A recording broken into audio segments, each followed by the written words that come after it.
Lahat ng drama, lahat ng tawanan, lahat ng iyong all-time hits.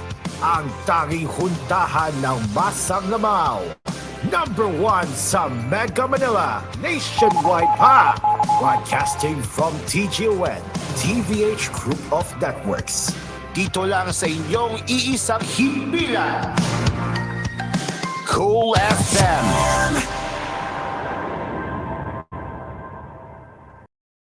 You are listening to Cool FM. Live from Cool Studios. This is Cool News at 4.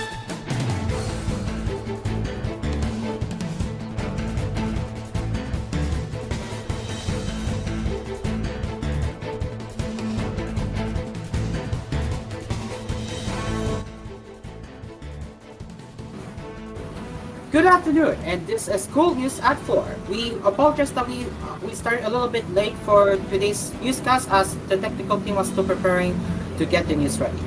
Either way, my name is Caro, and now let's get into this hour's headlines.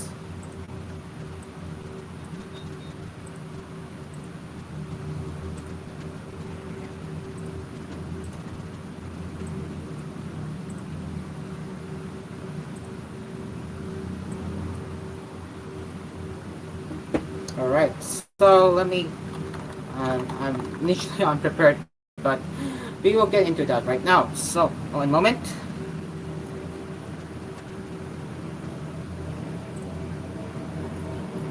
Alright, here's the headlines. Former President Rodrigo Duterte's certificate of candidacy for Davao City Mayor must be cancelled as he was linked to the drug war killings during his presidency. Kilusang magpupukit ng Pilipinas chair and Senro aspirant Danilo Ramos said on Monday. In a statement, Ramos said Duterte should be held accountable for his alleged high crimes against humanity. It should no longer be a puzzle if Duterte will be allowed to run in the upcoming election after the confirmation that he directly initiated the bloody war against illegal drugs, he said in Filipino. It will not be acceptable for someone involved in serious cases of human rights violations to run in the election, he added. During the hearing of the House of Representatives Squad Committee last Friday, October 11, retired Police Colonel Ronina Garma alleged that Duterte and other high-ranking officials during his administration's sanctioned covert operations replicating the Davao City model of extrajudicial killings on a national scale. Based on reports, Duterte's war on drugs left at least 6,000 people dead, but human rights groups and advocates claim that the number may have reached 20,000. Duterte and Senator Ronald De La Rosa, who was the chief of the Philippine National Police during the Duterte administration, were among the respondents to the crimes against humanity case planning before the International Criminal Court. Ramos said the public should be wary of Duterte's plan to evade accountability and ultimately return to power. In a press conference also held on Monday, Makabayan several aspirants called for the accountability of Duterte and to address the critical issues related to the political dynasty that undermines genuine democratic representation. Among the aspirants who made the call was Ramos, who already filed his candidacy on October 4.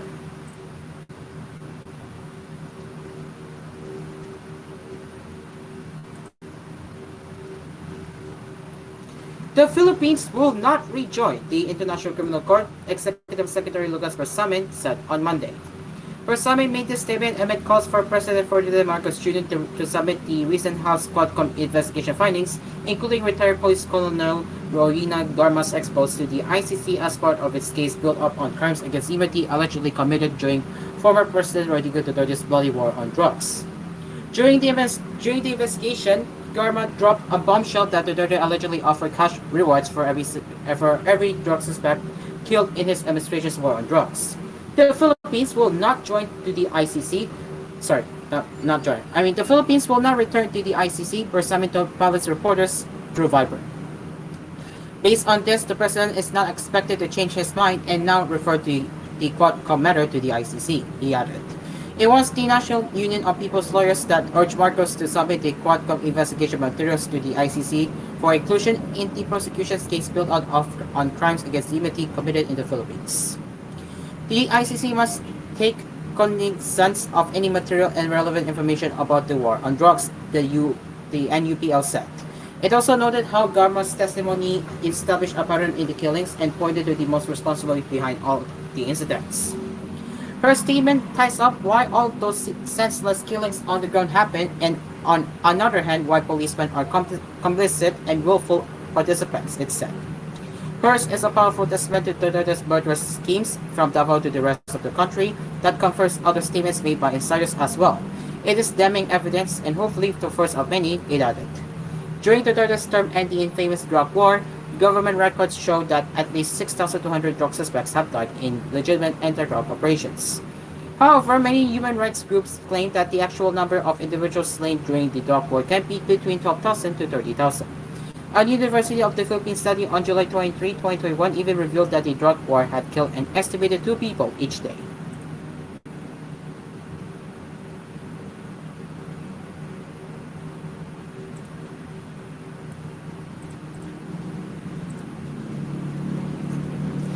The Presidential Communications Office on Monday renewed its commitment to stand against disinformation by providing accurate and relevant information to the public. The PCO made the pronouncement as it celebrated its 82nd anniversary of being in service. Our commitment remains steadfast to provide accurate, timely, and relevant information that empowers the Filipino citizen, the PCO's social media read.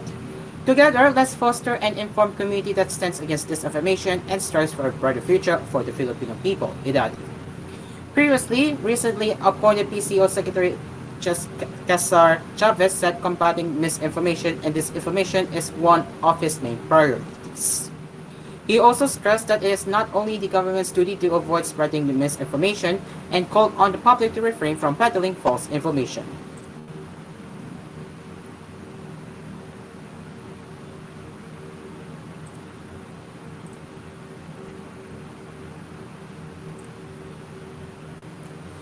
Senators have again slashed out at the Department of Social Welfare and Development DSWD for politicalizing the distribution of its financial aid to poor beneficiaries.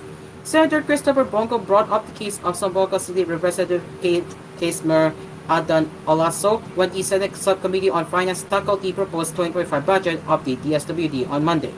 According to Go, Olaso could be seen in a Facebook video kneeling and begging the regional director of the DSWD to allow the scheduled payout to beneficiaries in Zamboanga.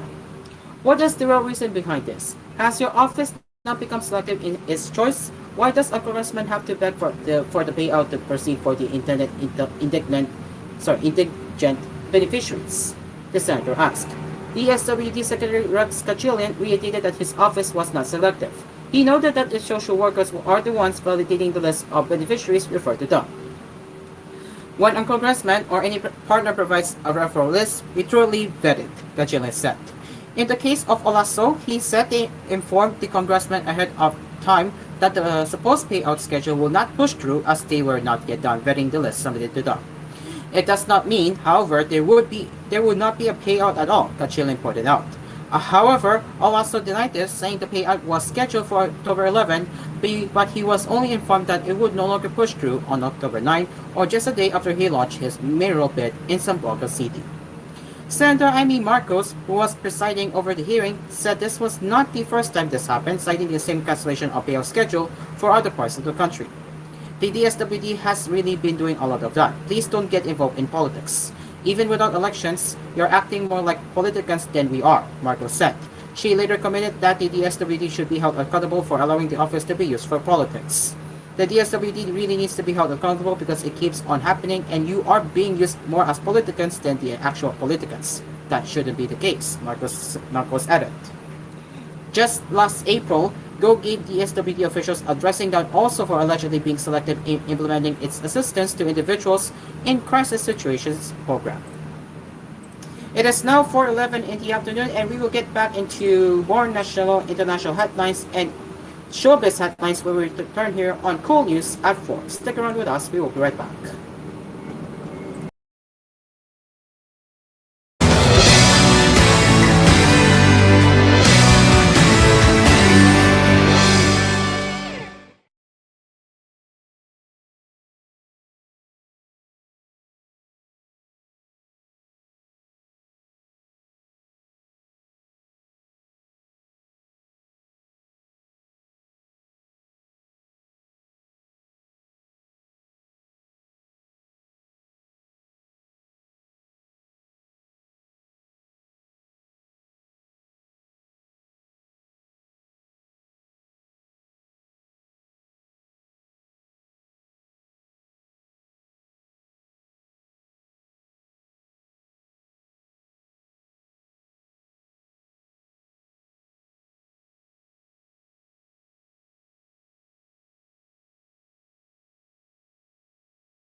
Mang ni Chito sa weigh-in laban ni Chito umabot sa 300 kilogram.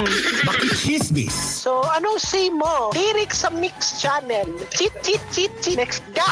Isipin kahit sa at makigulo tuwing gabi kasama ang Hangout with Mamoy. Hangout with Mamoy. Lunes hanggang Miyerkules, 8 p.m. at 9:30 p.m. Ito po ang Hangout with Mamon. Dito lang sa nag-iisang himpilan, Cool FM.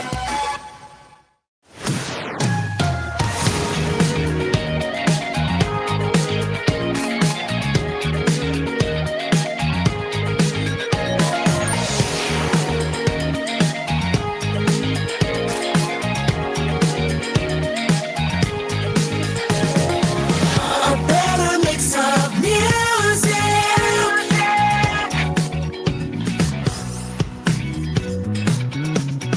Cool FM.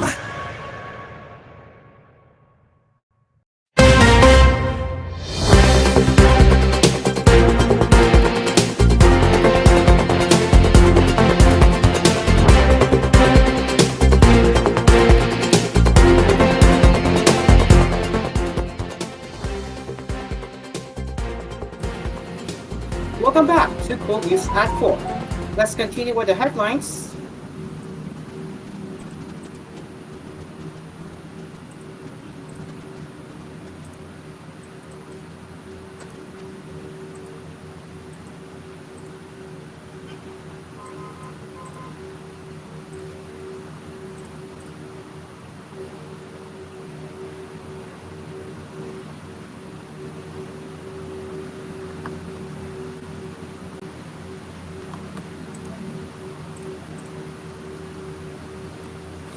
The Department of Agriculture ordered the swift release of 93.8 million pesos from the Philippine Crop Insurance Corporation to insure farmers in the Cordillera, Ilos, and Cagayan Valley regions following the onslaught of Silver Typhoon Julia. DA Secretary Francisco Dular Jr. said the insurance claims must be immediately released to ensure recovery in agricultural production. We need to immediately identify our farmers to restore their financial health so they can quickly recover from this calamity. Fast-tracking the release of their insurance claims will foster confidence in the PCIC among our farmers and encourage more investors in agriculture, he said in a statement Monday. According to the PCIC, around 10,781 rice, corn, and high-value crops farmers are covered by the insurance in the Cordillera Administrative Region with 6,585, Ilos Region with 2,355, and Cagayan Valley with 1,841. PCIC President Jovi Bernabe vowed to expedite the procedures to aid the affected farmers. We have also issued strict instructions to our staff to assist affected farmers and speed up the processing of their damage claims, he said. Besides insurance indemnification, the DA has also assured the distribution of 166.65 million pesos worth of agricultural inputs, including rice, corn, and vegetable seeds, as well as the availability of 25,000 pesos loanable amount payable for 3 years with zero interest under the Survival and Recovery Loan Program of the Agricultural Credit Policy Council. As of October 7, the DA reported around 607.38 million pesos worth of agricultural damage in various regions due to Super Typhoon Julian, affecting a total of 33,110 farmers.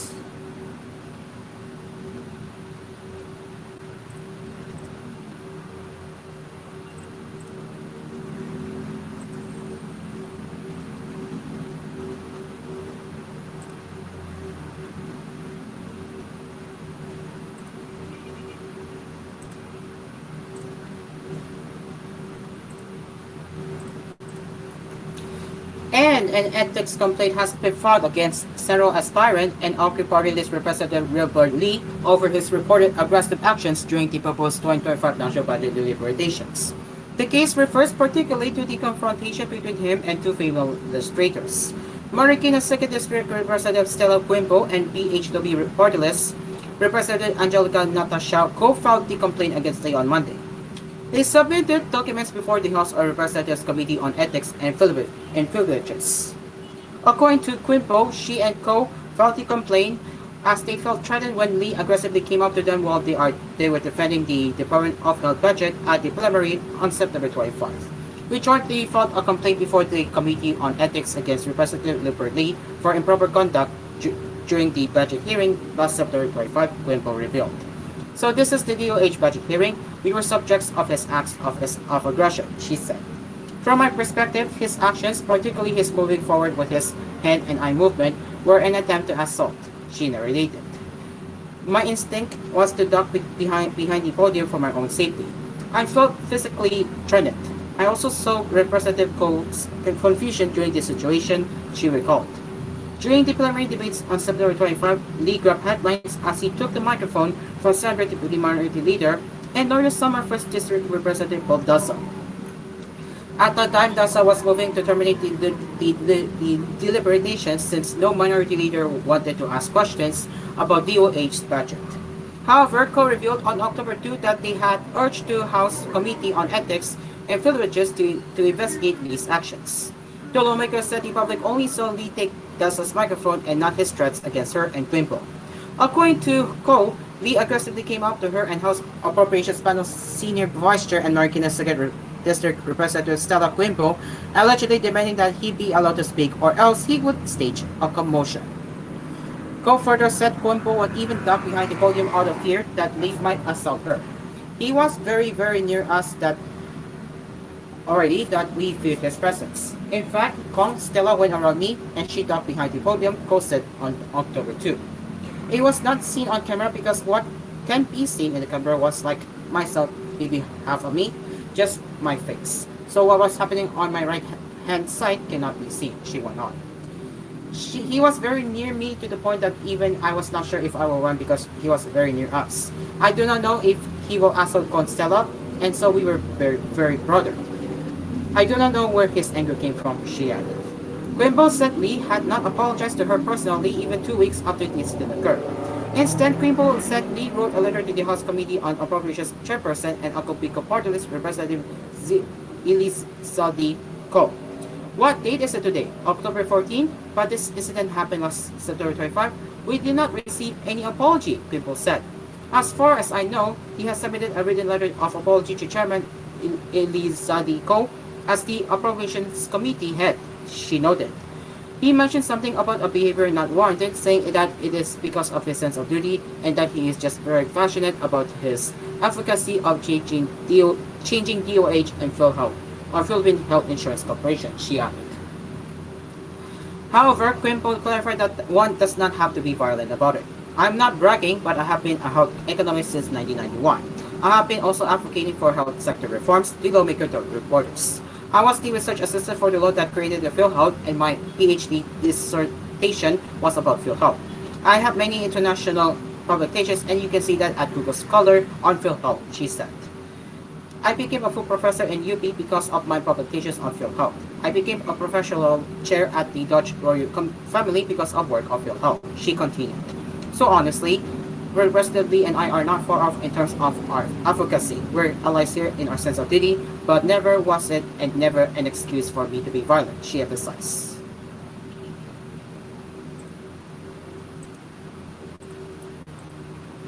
Time for international headlines, as South Korea said Monday it has detected signs that North Korea is preparing to destroy the northern parts of Korean roads no longer in use, as the rivals are embroiled in soaring tensions over North Korea's claim that South Korea flew drones over its territory.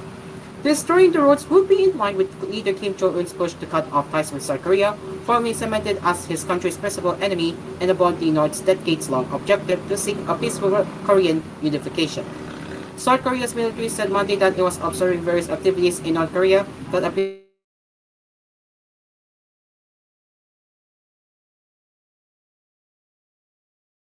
to be preparations for demolishing the roads. They have installed screens on the road and are working behind those screens, preparing to blow up the roads. Lee So-jun, spokesperson of South Korea's Joint Chiefs of Staff, told the briefing. He said the demolitions could be carried out as early as Monday.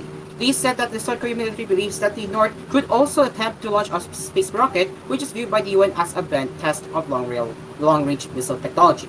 Lee said North Korea may conduct unspecified small provocations to ramp up pressure on Seoul. It's not clear how much parts of the roads North Korea will destroy.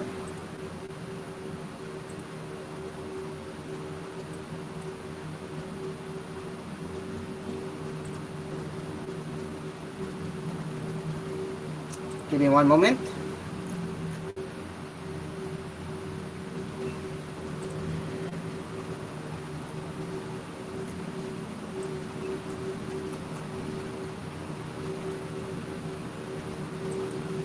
And finally, in the entertainment news,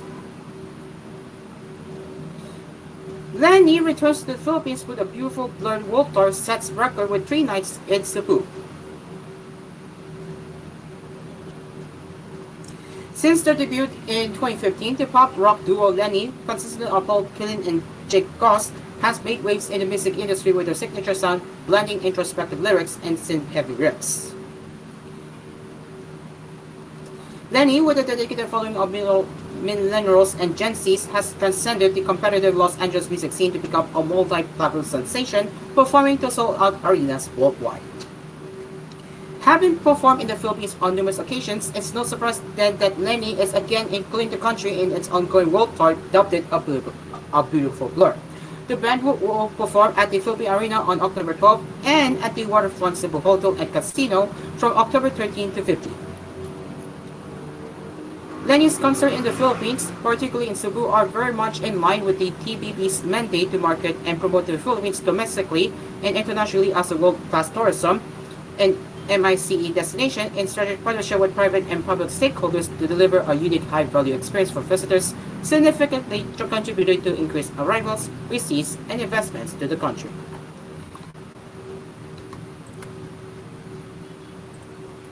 And that is it for Cool News at 4. As always, if you have any news suggestions or feedback that you'd like to share, you can get in touch with us at tvhthephilippines.news@gmail.com. And join us again for more news headlines with Cool News at 6 later. Until then, I'm Cairo. We will see you later for more news headlines with Cool News at 6. Good afternoon.